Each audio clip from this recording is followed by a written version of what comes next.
Hello guys! Hello! This is for Sagittarius. Sagittarius, welcome dito sa aking channel. Kapalaran 888. Welcome guys. Alamin natin kung anong messages, vibration, gabay energy para sa lahat ng Sagittarius. This is general reading, so I hope na makuha mo yung energy. Meron kang 4 cards. First 4 cards. OMG. So, itong dalawang ito, nasa same energy mo na Aries. Ito nasa Cancer. Ito yung sayo. Butterfly. Okay.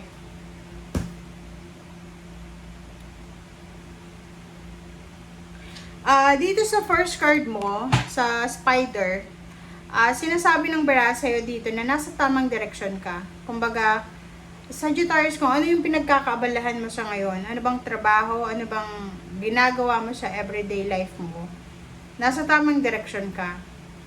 But make sure na yung ginagawa mo ay gusto mo siya. Okay? Kasi minsan, meron tayong ginagawa sa buhay natin na hindi naman natin gusto, pero ginagawa natin because yun lang yung pwede nating magawa or napipilitan tayo.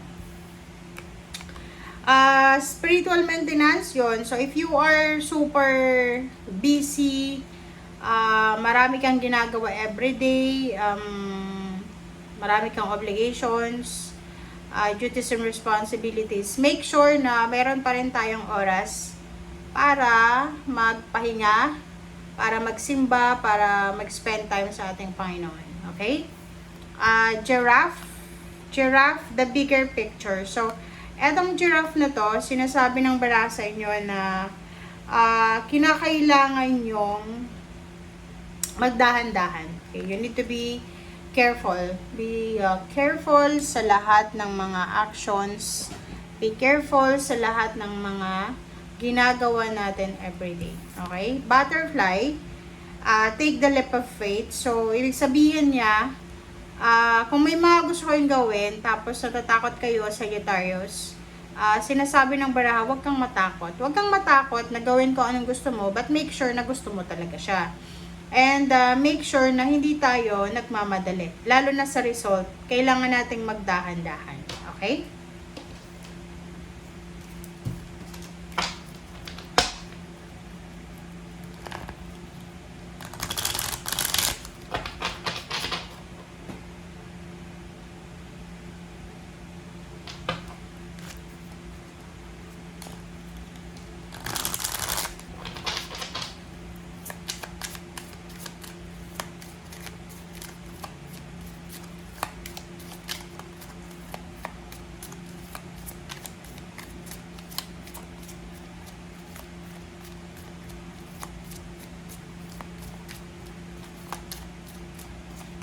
Okay, first card natin is number 3. 3 of clover and number 5. Number 5, 3.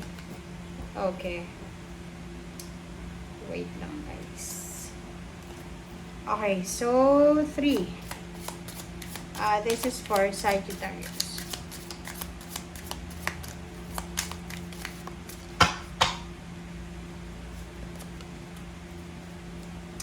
Okay, reverse. Reverse na number 4 for of Pentacles, number 27. Okay, so number 5, sinasabi sa'yo dito, Sagittarius, na there's good health. Okay, so kahit na busy ka, maganda pa rin yung health mo. Fulfillment of your wishes, parang ganun. So, congratulations sa'yo. Sa linggong ito, meron kang, halimbawa, kung meron kang mga masasakit sa katawan mo, possible na may healing na mangyayari, or pwedeng may mga salary increase, higher position, or kung ano man siya, na posibleng mangyari. And for diamonds, number 27, dito naman sinasabi na posibleng makatagpo ka, pwedeng makatagpo ka ng mga tao na talagang pwedeng pagkatiwalaan.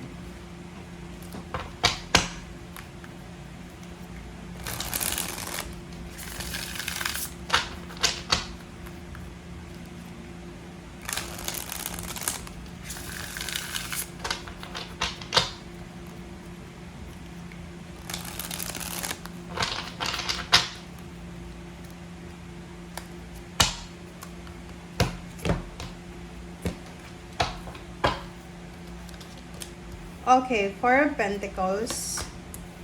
Four of Cups. Four of Pentacles. Four of Cups. The Sun. And Ten of Swords. And the World card. Okay, yung 5 cards na yan ay nagsasabi sa inyo dito na sa usaping pera, Sagittarius, kasi marami kang marami kang sources of income, or parang sinasabi na sa linggong ito hindi ka mawawalan. Okay? There's a good health, good source of income, and sinasabi ng barahan na pag-isipan natin ng mabuti kung saan natin ilalagay yung pera na hawak natin. Parang sinasabi sa'yo, you need to be thrifty, diba? Mag-save ka, i-manage mo yung salapi mo ng maayos. Okay? Huwag kang magpadalos-dalos. Kung anong maisip mong bilhin, huwag magpadalos-dalos. Okay? Sinasabi din ng baraha dyan na bantayan mo. Okay? Bantayan mo kung ano or kung saan mo gagamitin yung salapi mo. Okay. The Sun, sinasabi, so same with this one, sinasabi ng baraha na maraming rason ka sa linggong ito para maging masaya. Maraming rason para mag-celebrate. Maraming rason para magbunyi ka. Yung Ten of Swords, sinasabi ng baraha sa'yo na this is recovery diba? So parang sinasabi ng baraha na meron din ng Sagittarius na marami kayong pinagdaanan na napakahirap na sitwasyon. Dumaan kayo sa zero balance na situation. Like, halimbawa, wala kang pera, wala kang trabaho for several years, or wala kang relationship, may relationship ka nga, pero away gulo, ganyan, away bate, ganyan, ganito. And this week, sinasabi ng baraha sa'yo na may improvement, may growth and improvement, na posibleng magdadala sa'yo ng happiness, joy, and prosperity. And the World card is here, achievement. So, sinasabi ng baraha sa'yo na meron kang ma-achieve, okay? Meron kang ma-achieve sa linggong ito na pwedeng magdala sa'yo ng sobra-sobrang kaligayahan. Okay? Or kung ano man tong gagawin mo, sisimulan mo, kung ano man tong ginagawa mo sa ngayon, na pinagpapawisan mo, binibigyan mo ng energy, siya yung magdadala sa'yo doon sa tugatog ng tagumpay na minimithi mo. Okay?